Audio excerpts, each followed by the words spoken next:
Hello everyone, শুভ দুপুর সবাইকে। আমি স্নান টান করে চলে এসেছি। এবার আমি যাবো রান্নাঘরে। তো এখানে দেখো মা আমাকে আজকে মাছ কেটে দিচ্ছে। মা তো অনেকদিন বাড়ি ছিল না, আজকে বাড়িতে আছে, তাই আমাকে অনেক কাজে হেল্প করে দিচ্ছে।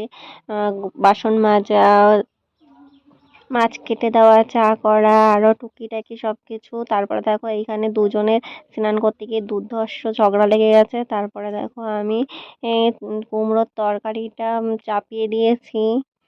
এখানে কুমড়ো দিয়ে আলু দিয়ে একটা নিরামিষ তরকারি হবে। তারপরে কুমড়োর তরকারিটা বসিয়ে দিয়ে মনে পড়লো যে জ্বরের ওষুধটা তো খাওয়া হয়নি। তারপর জ্বরের ওষুধটা খেতে আসলাম। হ্যাঁ বলো। তারপর সিমের দানা দিয়ে, আলু দিয়ে, আর এখানে রুই মাছ, মানে ছোট রুই মাছ যেগুলো দেশি, সেগুলো দিয়ে কলা পাতায় ভাজা করেছি। এবার তাই ভাজা করলাম। তারপর রান্না বান্না শেষ করে